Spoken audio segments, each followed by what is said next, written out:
જય શ્રી કૃષ્ણ ફ્રેન્ડ્સ, તમારું સ્વાગત છે મારા કિચનમાં।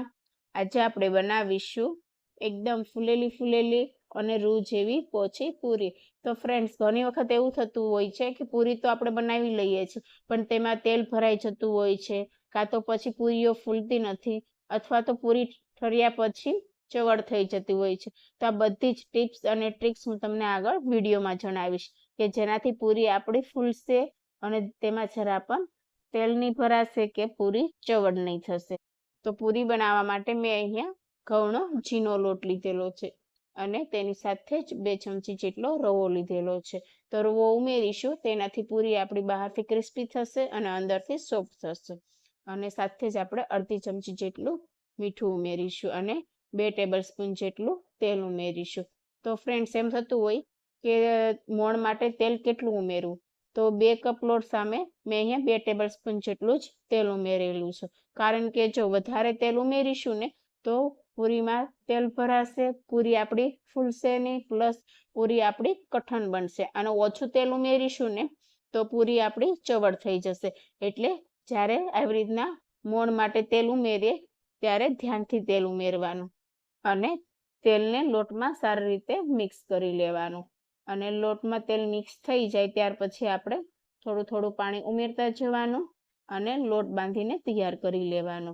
તો જ્યારે પણ આપણે આવી રીતે પૂરીનો લોટ બાંધતા હોઈએ ત્યારે સાધારણ કઠણ હોય તેવો લોટ બાંધીને તૈયાર કરવાનો। જો ઢીલો લોટ બંધાઈ જશે ને તો પૂરી તો વણી લેશું, પણ પૂરી વણતા ફાવશે નહીં અને જ્યારે આપણે પૂરી તળીશું ત્યારે તેમાં તેલ ભરાશે, પ્લસ પૂરી આપણી ફૂલશે નહીં। એટલે કઠણ જ લોટ બાંધીને તૈયાર કરવાનો। અને આ રીતના લોટ બંધાઈ જાય ત્યાર પછી ઉપરથી આપણે 1 ચમચી જેટલું તેલ ઉમેરીને લોટને મસળી લેવાનો। તો લોટ મસળાય એટલું જ ઉપરથી આપણે તેલ ઉમેરવાનું અને 2 થી 3 મિનિટ માટે આપણે લોટને મસળી લેવાનો। એટલે લોટમાં એકદમ સરસ એવી કૂણ આવી જશે અને સાધારણ થોડોક ઢીલો પણ થઈ જશે। તો આવી રીતના આપણે લોટને મસળીને તૈયાર કરી લેવાનો। અને ત્યાર પછી આપણે પૂરી બનાવવા માટે પહેલા તો લુવા બનાવી લેવાના। તો જો આવી રીતના કઠણ હોય લોટ એવો જ બાંધીને તૈયાર કરવાનો છે। અને ત્યાર પછી આપણે જે સાઈઝમાં પૂરી કરવી હોય એ સાઈઝમાં પૂરીના લુવા બનાવી લેવાના। તો આવી રીતના થોડો લોટ લઈને લાંબો રોલ લગાવી લેવાનો અને ત્યાર પછી ચપ્પુથી તેના કટ લગાવી લેવાના। તો જે સાઈઝમાં પૂરી કરવી હોય એ સાઈઝમાં તેના કટ લગાવીને પૂરીના લુવા બનાવીને તૈયાર કરી લેવાના। તો જનરલી આપણે જ્યારે પણ આવી રીતના પૂરી કરવી હોય ત્યારે પહેલા તો લુવા કરી લેવાના, એટલે પૂરી વણવા સમયે ફટાફટ વણાતી જશે અને જરા પણ વાર નહીં લાગશે। તો આવી રીતના હું પહેલા બધી જ પૂરીના લુવા કરીને તૈયાર કરી લઈશ। અને ત્યાર પછી પાટલી ઉપર એક લુવો લઈને પૂરી વણીશું। તો જ્યારે પણ આપણે પૂરી વણીએ ને ત્યારે મીડિયમ થીક હોય તેવી પૂરી વણીને તૈયાર કરીશું। તો વધારે પડતી પતલી પણ નહીં કે વધારે પડતી જાડી નહીં, એ પ્રમાણે પૂરી વણીને તૈયાર કરવાની છે। જો વધારે પડતી પતલી પૂરી વણીશું ને તો પૂરી આપણી ફૂલશે નહીં અને ઠર્યા પછી તે ચવડ થઈ જશે। અને જાડી પૂરી વણીશું ને તો તે ફૂલશે તો ખરા, પણ ખાવાની એટલી બધી મજા નહીં આવશે। તો આવી રીતના મીડિયમ થીક હોય તેવી પૂરી વણીને તૈયાર કરવાની છે। જો આ સાઈઝમાં પતલી પૂરી વણીને તૈયાર કરીશું। તો આવી રીતના હું બીજી પણ પૂરી વણીને તમને બતાવી દઉં। તો બસ મીડિયમ થીક હોય એવી જ પૂરી વણવાની છે। તો પૂરી વણવા ટાઈમે પણ આપણે આવી રીતના ખાસ એક બાબતનું ધ્યાન રાખવાનું। તો જો મીડિયમ થીક હોય એવી પૂરી વણીને મેં બીજી પણ તૈયાર કરી લીધી।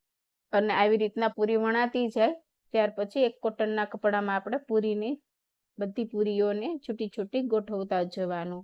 તો આવી રીતના કોટનના કપડામાં આપણે પૂરીઓ મૂકીશું ને એટલે પૂરી આપણી જરા પણ કોરી નહીં પડશે અને જ્યારે તળીશું ને એટલે બધી જ પૂરી એકદમ ફૂલેલી અને દડા જેવી બનીને તૈયાર થશે। તો ન્યૂઝપેપરમાં જરા પણ આપણે પૂરીને મૂકવાની નથી, બસ આવી રીતના કોટનના કપડામાં જ પૂરીને મૂકવાની છે। અને હવે આપણે પૂરીને તળી લઈશું। તો પૂરી તળવા માટે હંમેશા તેલ એકદમ ગરમ હોવું જોઈએ અને પૂરી તળીએ ત્યારે મીડિયમ ટુ હાઈ ફ્લેમ ઉપર જ આપણે પૂરીને તળવાની છે। તો આવી રીતના પૂરી નીચે તેલમાં ઉમેર્યા પછી પૂરી ઉપર આવે એટલે ઝારાથી આપણે તેને દબાવતા જવાનું, એટલે આખી પૂરી એકદમ સરસ એવી ફૂલશે. અને એક સાઈડ આપણી પૂરી તળાઈ જાય ત્યાર પછી જ બીજી સાઈડ આપણે ઝારાથી તેને પલટાવવાની છે.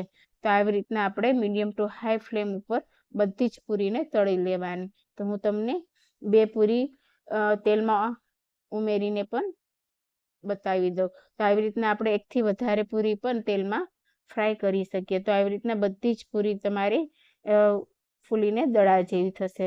તો 1 પૂરી તેલમાં તળશો કે 2 તળશો, પણ જો આવી રીતના તમે પૂરીને તળશો ને તો બધી જ પૂરી એકદમ સરસ એવી ફૂલીને દડા જેવી થશે. અને એક સાઈડ પૂરી તળાય ત્યાર પછી જ બીજી સાઈડ આપણે પૂરીને તળવાની છે, અને બંને સાઈડ તળાઈ જાય એટલે આવી રીતના આપણે લઈ લેવાની. તો તમે આવી રીતના 1 પૂરી અથવા તો 2 કે પછી જેટલી પેનમાં સમાય એ પ્રમાણે તમે પૂરીને તળી શકો છો. તો ફ્રેન્ડ્સ, જ્યારે પણ આપણે પૂરી કરીએ ને ત્યારે અમુક નાની નાની બાબતોનું ધ્યાન રાખીને પૂરી કરીએ ને તો બધી જ પૂરી આપણે આવી રીતના ફૂલીને દડા જેવી થતી હોય છે. અને પૂરીમાં જરા પણ તેલ નહીં ભરાય કે પછી પૂરી ઠર્યા પછી પણ ચવડ નથી થતી. તો બસ મેં તમને વિડીયોમાં જે ટિપ્સ અને ટ્રિક્સ આપીને એ રીતે તમે પણ એક વખત પૂરી બનાવીને ટ્રાય કરજો. તો આવી રીતના હું બધી જ પૂરીને તળીને તૈયાર કરી લઈશ. તો મેં અહીંયા બધી જ પૂરી બનાવીને તૈયાર કરી લીધી, અને એક પૂરી મારી અહીંયા ફૂલીને દડા જેવી થઈ છે, અને બહારથી ક્રિસ્પી અને અંદરથી એકદમ સોફ્ટ એવી બનીને તૈયાર થઈ છે. તો બની છે ને એક પૂરી. તો હું તમને એક પૂરી નજીકથી પણ બતાવું. જો જરા પણ તેલ નથી રહ્યું પૂરીમાં, અને આખી પૂરી દડા જેવી થઈ છે, અને હું તેના 2 ભાગ કરીશ ને તો એકદમ ઇઝીલી થઈ જશે, જરા પણ ચવડ નથી બની. તો ફ્રેન્ડ્સ, તમને મારો આજનો આ વિડીયો ગમ્યો હોય ને તો મારા વિડીયોને લાઈક કરજો, તમારા ફ્રેન્ડ્સ અને ફેમિલી મેમ્બર્સમાં શેર કરજો, અને આવી જ નવી રેસીપી સાથે આપણે ફરીથી મળીશું. ત્યાં સુધી બાય, ટેક કેર.